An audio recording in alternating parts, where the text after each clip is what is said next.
Hello guys, तो आज हम बात करने वाले हैं टॉप 10 इसेकाई एनिमे के बारे में, जिसमें हमारा मेन कैरेक्टर होता है वो ओवर पावर्ड होता है, बहुत ही ज़्यादा ताकतवर होता है।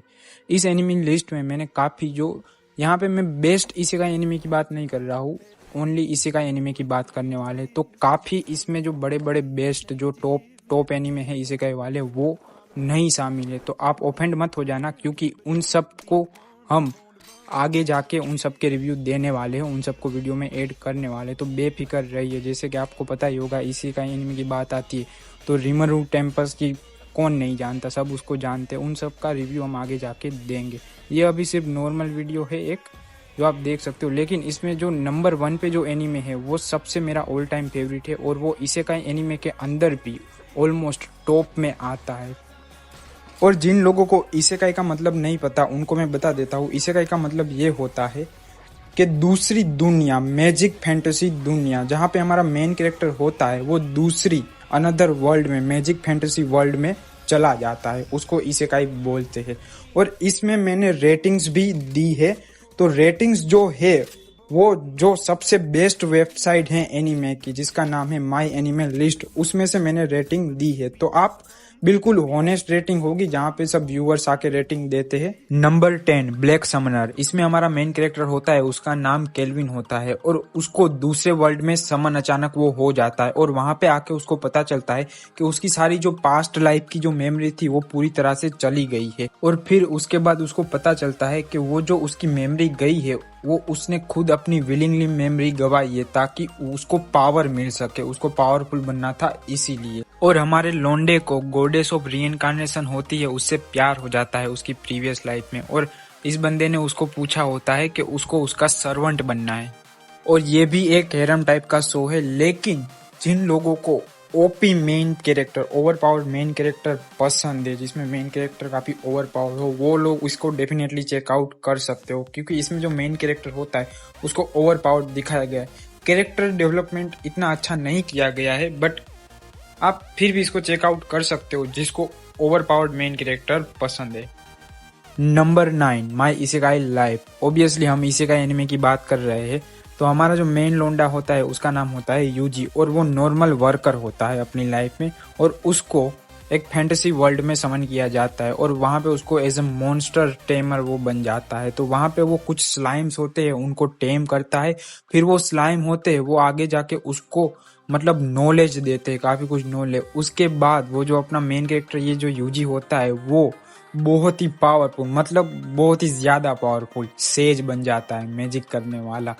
तो अब इसमें आपको ये देखना है कि हमारे जो मेन कैरेक्टर है वो फैंटेसी लाइफ में कैसे जीता है और उसके साथ क्या क्या होता है। इसकी स्टोरी इतनी खास नहीं है, ये नॉर्मल इसे का एनिमे टाइप है, लेकिन इसमें कुछ आपको रोमांस गर्ल्स टाइप वो सब नहीं देखने को मिलेगा। आप इसको चाहो तो चेकआउट कर सकते हो, अगर आपको पसंद आए तो देखना, वरना you can drop it. Number 8 harem in the labyrinth of the another world. ये एनिमे एक हेरम एनिमे है, पहले ही बता देता हूँ। इसमें हमारे मेन कैरेक्टर का नाम होता है मिचियो। वो एक गेम के अंदर फंस जाता है, और वहाँ पे उसको पावरफुल इक्विपमेंट, सोर्ड और ये सब मिलता है, और जो बैंडिस होते हैं वो उनको डिफीट करता है, और वहाँ से वो अपना जो हेरम होता है वो स्टार्ट कर देता है बिल्डिंग। इसमें कैरेक्टर काफ़ी अच्छे हैं, आपको उनसे इमोशनली अटैच हो जाओगे। जिसको भी हेरम टाइप के एनिमे पसंद है ये उनके लिए है। स्टोरी बिल्कुल सिंपल है, वो बस इस गेम के अंदर जाएगा और मतलब अपना हेरम बिल्ड करना स्टार्ट कर देगा, और डिफरेंट कैरेक्टर के साथ इंटरेक्शन आएगा और सब कुछ आएगा। ये एनिमे आप चेकआउट कर सकते हो, बट ये बोला ना हेरम टाइप का एनिमे है तो पहले ही बता देता हूँ। Number 7 the executioner and her way of life. ये एक डिफरेंट काइंड का इसेकाई एनिमे है। इसमें एक बंदा दूसरे वर्ल्ड से, इनके जो हमारी मेन कैरेक्टर होती है मीनो, उसके फैंटेसी वर्ल्ड में आता है, लेकिन हमारी जो मेन कैरेक्टर होती है मीनो वो उसको मार देती है, क्योंकि उसका जो भी वही होता है, उसका जो भी ये होता है वो प्रीस्टेस होती है कि जो लोग दूसरे वर्ल्ड से उनके फैंटेसी वर्ल्ड में आते हैं और उनके पास डेफिनेटली पावर्स भी होंगे, तो वो उनके पावर्स को गलत भी यूज कर सकते हैं। तो हमारे मेन कैरेक्टर मीनो जो लड़की होती है उसका काम होता है उन लोगों को मतलब एग्जीक्यूट करना, उनको मार देना। और फिर हमारी मेन कैरेक्टर होती है मीनो, उसको एक लड़की मिलती है, वो भी दूसरे वर्ल्ड से यहाँ पे आई होती है, लेकिन वो जब उसको मारने जाती है तब उसको पता चलता है कि उस लड़की को मारना इम्पॉसिबल है। तो अब आपको इस एनिमे के अंदर देखना है कि वो दोनों आगे अपनी लाइफ कैसे जिएंगे उस अनदर वर्ल्ड में। दोनों life with an ordinary guy वो reincarnated into a total fantasy knockout. इसमें हमें जो स्टोरी दिखाई गई है वो दो चाइल्डहुड फ्रेंड्स की दिखाई गई है जो अभी 32 साल के हैं, और उनमें से एक बंदे का नाम होता है जिनगुजी, जो अपनी कॉलेज लाइफ होती है उसमें लड़कियों के साथ बहुत ही पॉपुलर होता है और काफी सारी लड़कियां उस पर मरती होती, लेकिन वो जिनगुजी खुद को लड़कियों में इंटरेस्ट नहीं होता। और दूसरा बंदा होता है, उसका नाम होता है ताचिबाना। ये जो ताचिबाना लोंडा होता है उसको चाहता है कि उसकी कोई गर्लफ्रेंड बने, लेकिन वो एवरेज होता है और जिससे भी वो पूछता है वो ज्यादातर सारी लड़कियां उसका फ्रेंड जो जिनगुजी है उसको लाइक करती है और मतलब उससे प्यार करती है। और फिर एक दिन ताचिबाना परेशान होके एक ऐसी विश करता है कि काश में लड़की होता जिसको सब पसंद करते, और गेस व्हाट, उसकी वो विश होती है वो पूरी हो जाती है। एक गोडेस आती है और उन दोनों को दूसरे वर्ल्ड में समन कर लेती है जहाँ पे ताचिबाना लड़की बन जाता है। और फिर एक बहुत ही अनएक्सपेक्टेड चीज होती है, वो आप जाके इस एनिमे में देख लो। Number 5, parallel pharmacy world. इसमें हमारा मेन कैरेक्टर होता है वो फार्मासिस्ट होता है। फार्मासिस्ट का मतलब जो मेडिसिन बनाते हैं।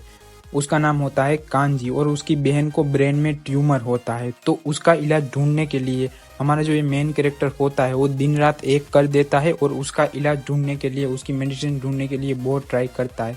और एक दिन वो अलार्म लगा के सोता है, लेकिन वो सोता है तब वो मर जाता है और दूसरे वर्ल्ड में, फैंटेसी वर्ल्ड में वापस जिंदा होता है एक छोटा सा लड़का बन के। और वहां पे भी वो एक फार्मासिस्ट का बेटा बन के मतलब जिंदा होता है, रीइंकार्नेटेड होता है। तो अब उस वर्ल्ड में हमारा जो मेन कैरेक्टर है उसके साथ क्या क्या होता है, वो कैसे फार्मासिस्ट सीखता है मेडिसिन बनाने का सब कुछ, और बिजनेस का भी आएगा, वो सब क्या होगा वो आपको इस एनिमे में देखना है। Number 4, reincarnated as a sword. इसमें हमारा मेन कैरेक्टर होता है, उसका कोई नाम नहीं होता, वो रियल लाइफ में मर जाता है और फैंटेसी वर्ल्ड में जिंदा होता है जहां वो एक सोर्ड बन जाता है। और उसके बाद हम देखते हैं कि एक कैट गर्ल होती है, वो स्लेव होती है, वो सबसे पावरफुल बनना चाहती है, तो उसको ये सोर्ड मिलती है और वो इस सोर्ड को नाम देती है टीचर। ये एनीमे थोड़ा डिफरेंट टाइप का एनीमे है। नॉर्मल इससे का एनीमे होते हैं उनसे थोड़ा ये डिफरेंट टाइप का है। आप इसको ट्राई कर सकते हो, पर मैं आपको डेफिनेटली नहीं बता सकता कि ये सबको पसंद आएगा, क्योंकि इसमें स्टोरी थोड़ी डिफरेंट होती है। नॉर्मल इससे का जैसी स्टोरी नहीं होती, बट आप इसको डेफिनेटली ट्राई कर सकते हो। आपको अगर अच्छा लगा तो देखना, वरना you can drop it. Number 3, trapped in dating SIM. इस एनीमे में हमारे मेन कैरेक्टर का नाम लियोन होता है और वो हमेशा ऑलवेज एक गेम है डेटिंग की, वो खेलता रहता है। अचानक एक दिन उसको भूख लगती है और वो बाहर खाने के लिए जाता है, लेकिन वहां पे उसका एक्सीडेंट हो जाता है और वो मर जाता है। और वो जो डेटिंग गेम खेल रहा होता है उसके अंदर जिंदा हो जाता है। तो अब हमारा जो मेन कैरेक्टर है लियोन के साथ उसके साथ उस गेम के अंदर क्या क्या होता है वो आपको इस एनीमे में देखना है। इस एनीमे के कैरेक्टर बहुत ही यूनिक है, और खास करके इसकी जो बहन होती है वो बहुत ही एक हरामी टाइप की पर्सनालिटी वाली होती है। वो आप एनीमे देखोगे तो आपको पता चल जाएगा। और इसका एनिमेशन भी काफी अच्छा है, और ये एक फैंटेसी मेका एनीमे है। तो जिन लोगों को मेका एनीमे पसंद है, मेका मीन्स आप समझ सकते हो रोबोटिक्स टाइप का एनीमे, वो इस एनीमे को डेफिनेटली चेकआउट कर सकते हो। Number 2, uncle from another world. इसमें एक लोंडा होता है जिसका नाम ताकाफुमी होता है, और उसके अंकल जो होते हैं वो 17 साल से कोमा में होते हैं, और 17 साल के बाद वो कोमा से बाहर आते हैं।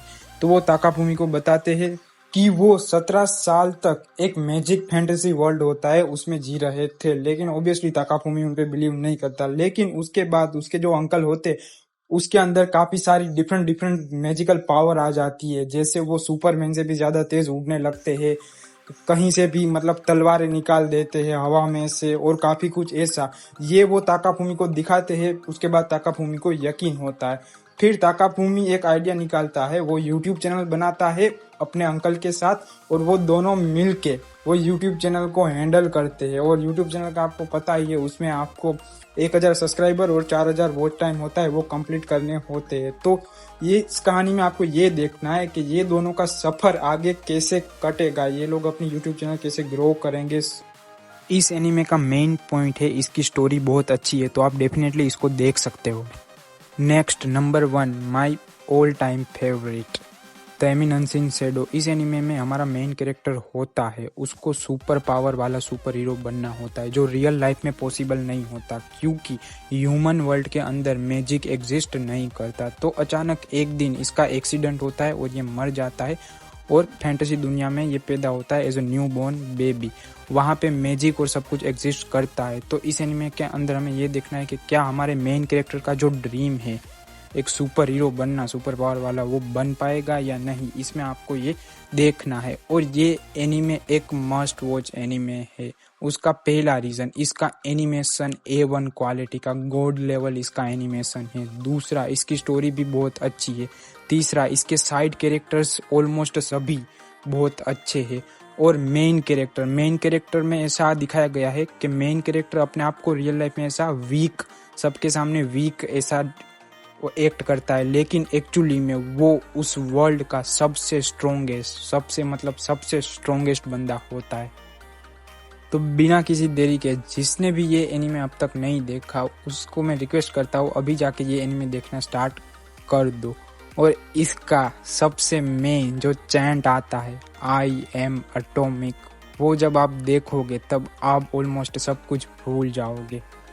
तो अगर वीडियो पसंद आया हो तो लाइक एंड सब्सक्राइब कर देना। मिलते हैं नेक्स्ट वीडियो में।